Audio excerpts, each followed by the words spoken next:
Members of Parliament will debate Section 89's panel report on Tuesday. The panel of experts determined that there may be a prima facie case of wrongdoing against President Cyril Ramaphosa. This was with regard to the theft of money at his Phala Phala farm and activities related to it.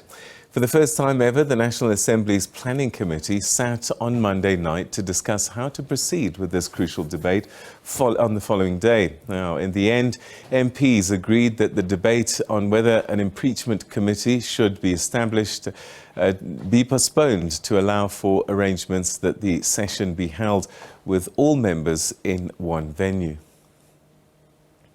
Well, for a little bit more on this, we're now joined via Zoom by Dr TK Pooe, who's a policy specialist at the Wits School of Governance. Thanks very much indeed for joining us and welcome to the programme. Good evening, Mr. Doran. Thanks for having me. All right, so you've been watching this process like us normal citizens, I guess, and as this has unfolded, I just wonder what thoughts have been coming through for you?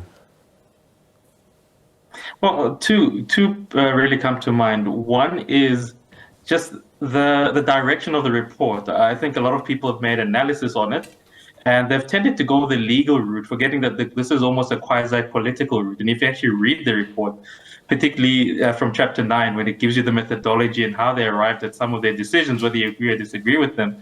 So it really did shed new light to the fact that maybe going forward, they'll probably just need to tighten up a bit of what that means. And also, I think analysts such as myself and also the general public has to kind of become more fair with the idea of what reading reports rather than just commentating on secondary information.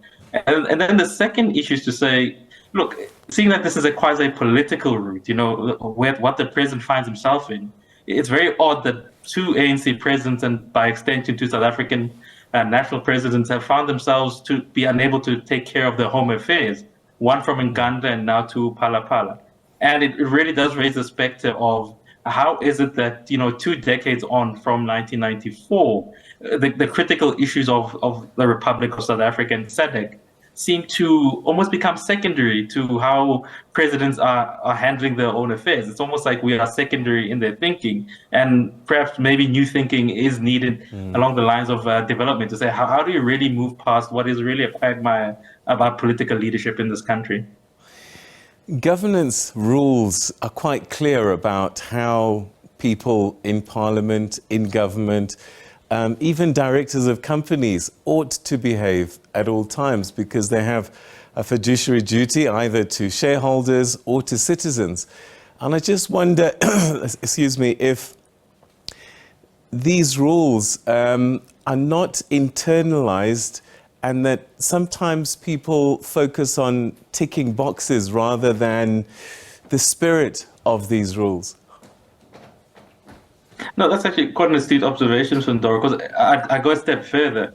Governance, especially as it relates to the state, you know, especially countries that aspire to be developmental state, it's almost as though it's an outright rejection, never mind internalizing them. It's actually an outright rejection of what really keeps things together. I'm reminded of, you know, countries such as Singapore and even China and other African countries who have gone through similar problems as South Africa, but have sort of come to the realization, here especially I'm speaking about a lot of East African countries such as your Kenyas and such as Rwanda, where they find that, listen, to be embroiled in such issues is to really take your eye off the issues of economic development. So it's better to actually focus on economic development and make that the key thing that you should be standing on.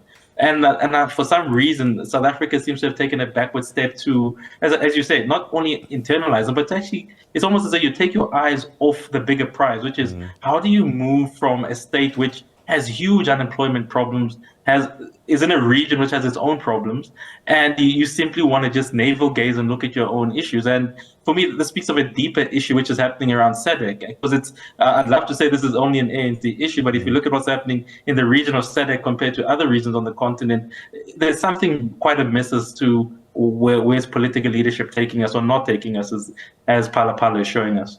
All right. I mean, some people are going to debate this and say, hang on, you know, this was his own money. He didn't steal from the public. And they'll say that this wasn't as bad as previous administrations. And this debate will rage. I just wonder if perhaps we've reached a moment in time where a reset is possible, where we say, okay, so much has happened in previous years. No matter how bad or not bad this moment is, it does seem as if maybe enough is enough now. And it exactly is that. And I do hear the debates of people saying it's his own money, but I think what they forget is if you read the report, for you to bring in foreign currency, you're actually taking money away from SARS, which is also supposed to go towards all our development. So there's, there's no such thing as your money in a country state. The money belongs to us, all of us, somehow in some way. All we're asking for you to do is to account. And I do like the idea of saying a reset. However, I always find it fascinating of the ANC. If you read the reports, there's always this thing called organizational renewal. I think you're right in saying I've reached the point myself where I say, can you renew that which is dead? Because I think that's where the party is really in terms of renewing itself. And you're right to say there's new thinking needed.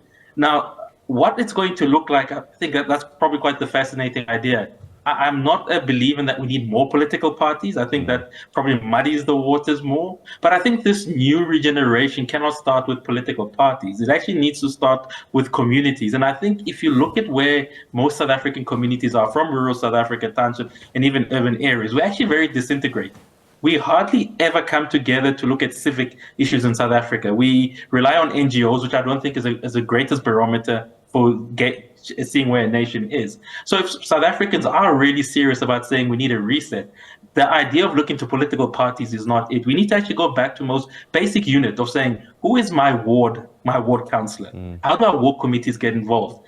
Am I there when they're actually making decisions? Am I advising my ward, the ward committee? And I think until South Africans, and I think even probably the rest of SADC does that, we are forever going to be stuck in the gaze of looking for a reset from political parties, which I think they just have an intrinsic inability to do that. So you're right in saying we need a reset, but I'll always argue this point. The reset needs to be you and I in our different communities actually starting to say, what is best for the Republic? And how do we actually internalize that?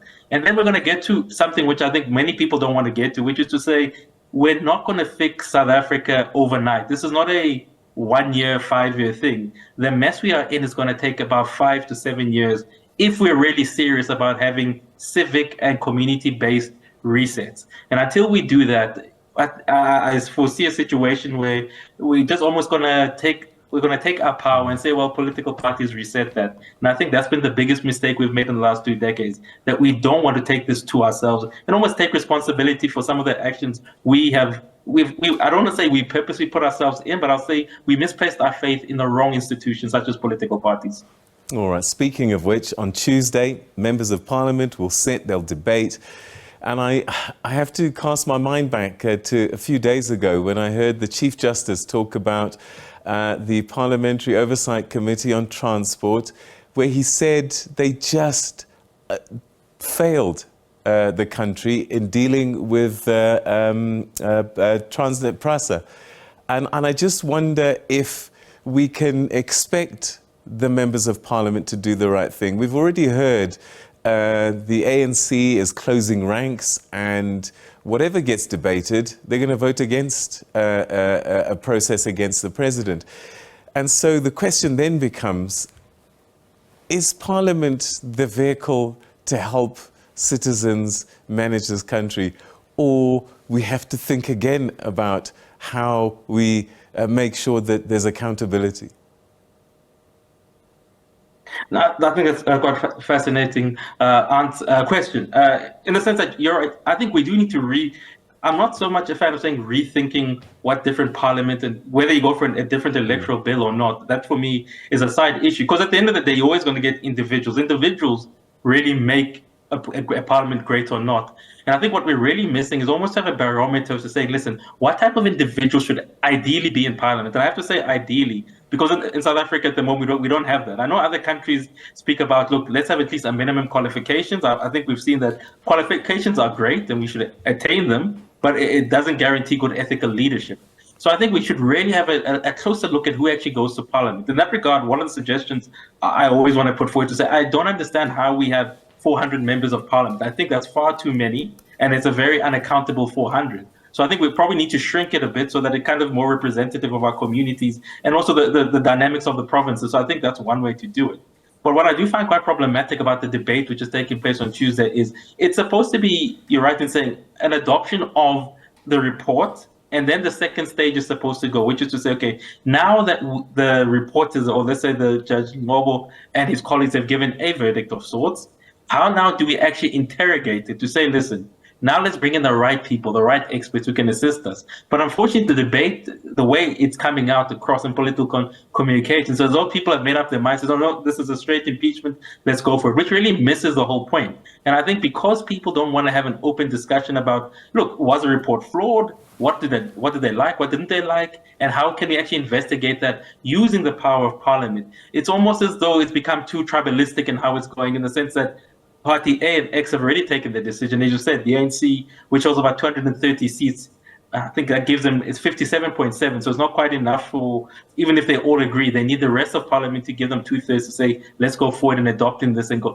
and say, listen, let's be open and transparent about it. But unfortunately, people have gone to their little tribal nose of political parties and don't actually want to take the next step, which I think would be great for South Africa, to say, listen, let's open it up, let's give the president, let's give the relevant expert time to come to Parliament and give a proper, a proper aspect and a proper review of what the report says, negative or positive. And it's unfortunate that it doesn't seem we're going to go in that way if the ANC closes ranks.